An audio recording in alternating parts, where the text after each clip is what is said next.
What's up, guys? So, today I'm gonna be doing a fragrance list of my top 5 green fragrances of all time, plus an honorable mention. I'll tell you why it's an honorable mention and why I've included it in the list. So, without any further ado, I just try to get started with it. So, first of all, what is a green fragrance? Green fragrance can be anything, it depends on the individual how they define it. But for me, it is a fragrance that invokes the sense of greenness in nature. It can be in any shape or form, whatever it may be, so long as it reminds you of something green in nature.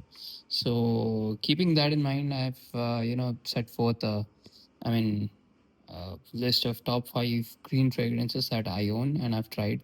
Of course, that is why I own them, and I'll tell you why. What is so special about each of them as we go along the list. So first of all, to begin with, not exactly. It doesn't fit my criteria of a green fragrance, but it touches upon some aspects of it. So I'm just including it as an honorable mention. So first up, the honorable mention, Roja's Isola Blue. What this is basically Roja's take on Teodermis. I am not a huge fan of the Roja house because I find that Roja as a brand just rips off a lot of designer houses.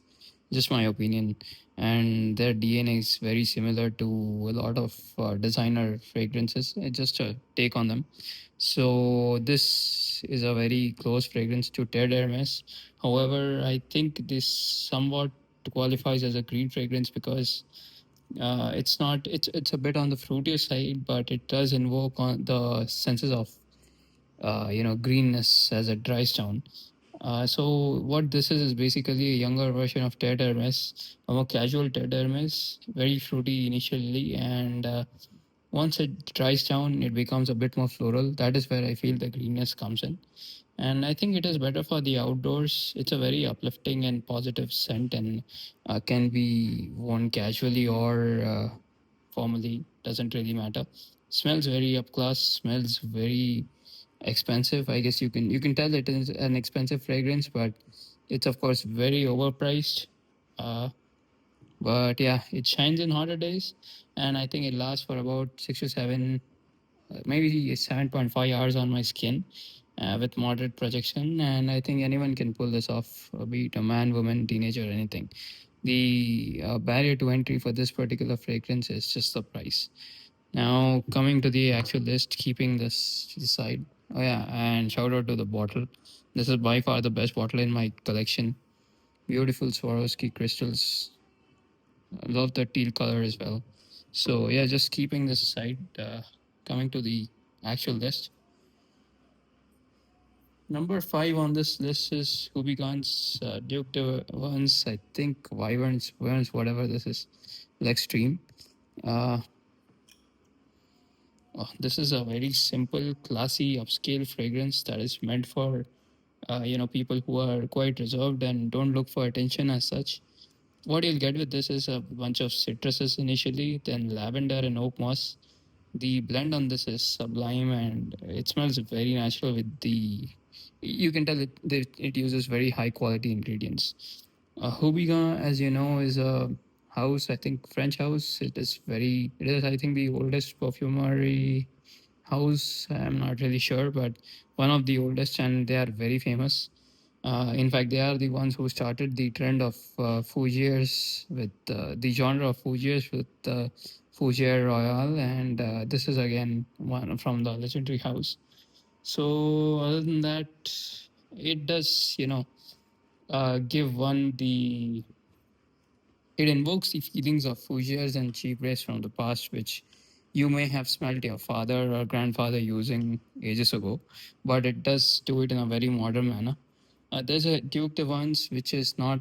Other than this, this is the extreme version. So I haven't smelled that. I've heard the performance isn't as good. I mean, not that this is a fantastic performer, but yeah.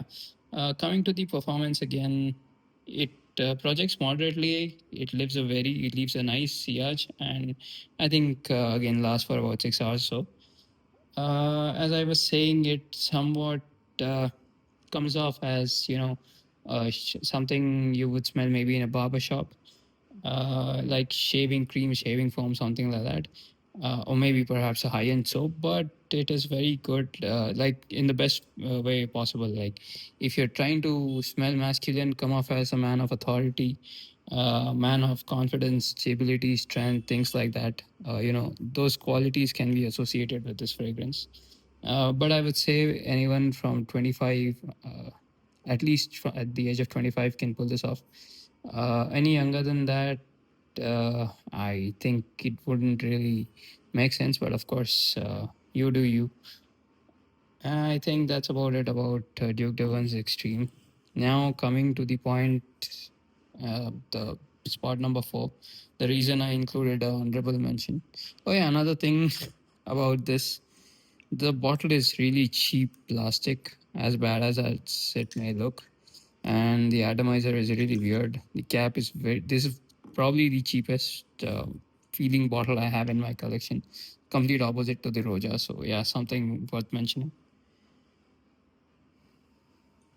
Coming to number 4 spot, Rogue Perfumery's Bon Monsieur. Oh, this is another classic perfume. This is a very underrated house, Rogue Perfumery.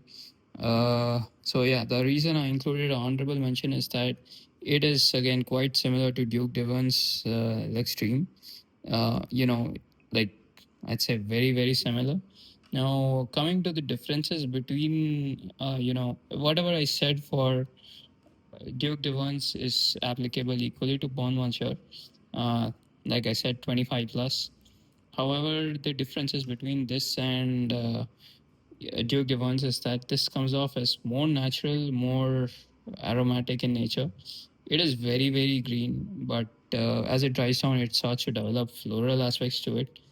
And you get notes of geranium, fir, sandalwood once it starts to dry down, along with the green aspect to it. And I think it can be worn in any season, so long as you have the personality to pull this off. Like I said, everything that I mentioned about Duke Devons applies to this as well. So it is very, very masculine. And I don't personally see any woman pulling this off, but there may be someone who may enjoy the scent profile and might as well use it. Other than that, it lasts about the entirety of the work day. So I'd say the performance is better than that of Duke Devons, which is why I'm rating it higher. Other than that, mm, I think that's about it between the differences between these two. Only thing with this is it is a very difficult fragrance to procure outside of US, and you may have to pay customs based on where you buy it from because it's coming from an indie house, so it's not exactly easy to purchase. Now coming to the number, what is it? 5 or 3? Number 3 spot, Roja Epics. Another Roja to my. These are the only 2 Rojas I actually own.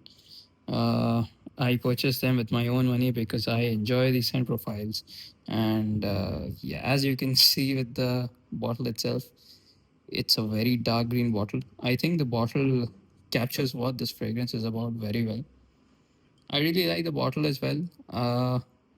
Very heavy cap, not as premium as say the Solar Blue right there, but it does its job. There's also a parfum version of this, but from what I read and what I've heard, I haven't actually smelt it. Or have I? No, I haven't actually smelt it, but I've heard that it's very similar to this. This is the EDP version, so you can try out either and see what works for you. I say go with the EDP because it's much. I think the price difference is quite a bit considering the perform version only comes in 50 ml and this is 100 ml. So coming to the fragrance itself, again, like I said, Roja is a house which tends to copy a lot of designer fragrances, right? So this one particularly seems to me like it is ripping off uh, Dior Sauvage Elixir. However, unlike the Solar Blue, the fragrance itself isn't exactly a copy. I'd say this is one of the few rare exceptions wherein it stands on its own legs, and but it does fall within that same genre, Savage Elixir. It uh, It is basically a modern fougere and it's characterized essentially by freshness and the greenery, which is both of which are quite absent in Sauvage Alexa. That is what sets this apart compared to that fragrance. This is more airy as well. It does not come off quite as dense and heavy as Sauvage Alexa. What this is basically it starts off with a fruity note, and then it gradually transitions into a prominent, very mature leaning green scent. Again, I think anyone can pull this off from teenagers to adults, unlike these two here. It is very, very mass appealing, I'd say, when it comes to green scents. And it sort of invokes, as you can see, the dark green color, right? So this scent kind of invokes like, walking into a forest, a damp forest in the middle of the night. You get that kind of a I don't know, green scent mixed with the damp earth. That is what I think this kind of evokes. Of course, it's not one to one, but very good fragrance nonetheless. One of the very few rojas I actually appreciate outside of this. And I kind of like Scandal also. Scandal for Rome, I think. Yeah. So moving on to the number two spot, Targi Forest by Rogue Perfumery again. Oh, this is so good. This perfume is my latest acquisition in my collection. I'd say this was a love at first sniff for me, which rarely happens after the amount of fragrances I've tried. I'd say this fragrance is a Manuel Cross's interpretation of Creed's Bois de Portugal, which is a fragrance I am not at all fond of somehow. But this takes everything good about that DNA and makes it better, modernizes it further. It is a very, very, I don't know, different fragrance when compared to something you would compare it to, say, in the mainstream. Again, this is an indie house, so the amount of raw material that is being used in this may be different from that being used. In fact, I'm quite sure it should be because the blend is fantastic on this fragrance.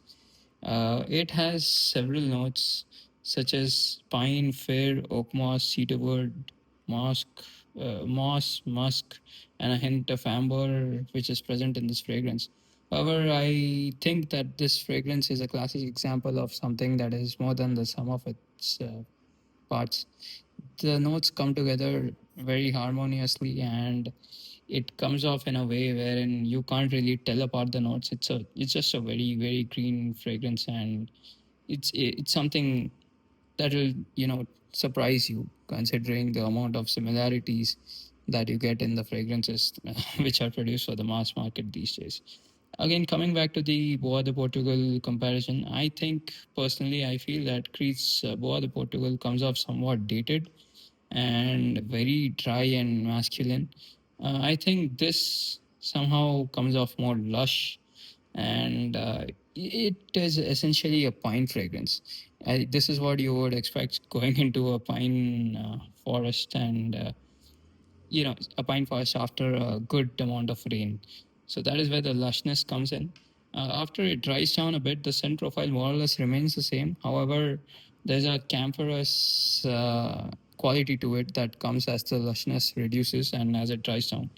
Like I said, the blend is exceptional, and it comes off. I'd say it gives a sense of upliftment. I think all green fragrances to some extent do that.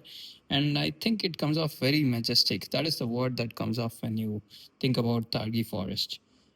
This thing lasts for about 6 hours with moderate projection on my skin. That is from my very limited use of it.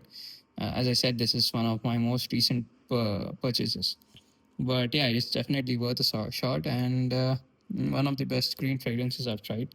Again, I'm not a fan of this sticker because it's a bit off center. I mean, the design looks like it's off center, but yeah, the fragrance itself is fantastic.